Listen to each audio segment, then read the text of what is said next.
अप्ठ्यारोमा रोजगार दिने गरिदेऊ न के तर्खर हाम्रा युवा विदेश जान रोकिदेऊ सरकार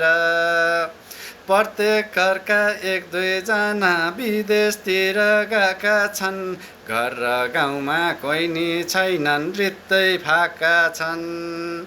विदेशमा नेपालीले पाउनु दुःख पाएका छन् अझै पनि एयरपोर्टमा लर्को लाएका छन्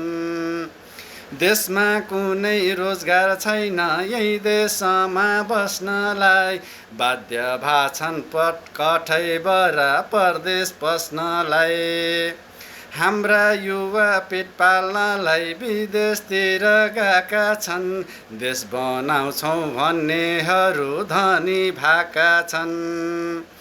रुँदै परदेश पसेका छन् मारी सबै रहर यही चालले देश रितिन्छ अलि ख्याल गर यही चालले देश रितिन्छ अलि ख्याल गर यही